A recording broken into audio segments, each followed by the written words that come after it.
ko'ylak kiyib onam megniga yetsin deb bolalarim kamu cho'zdiga chidam berib bu hayot tashvishiga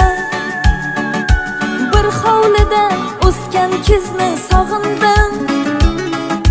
bizlar totuv edik juda mehribon yesakda qora non ichsakda ayron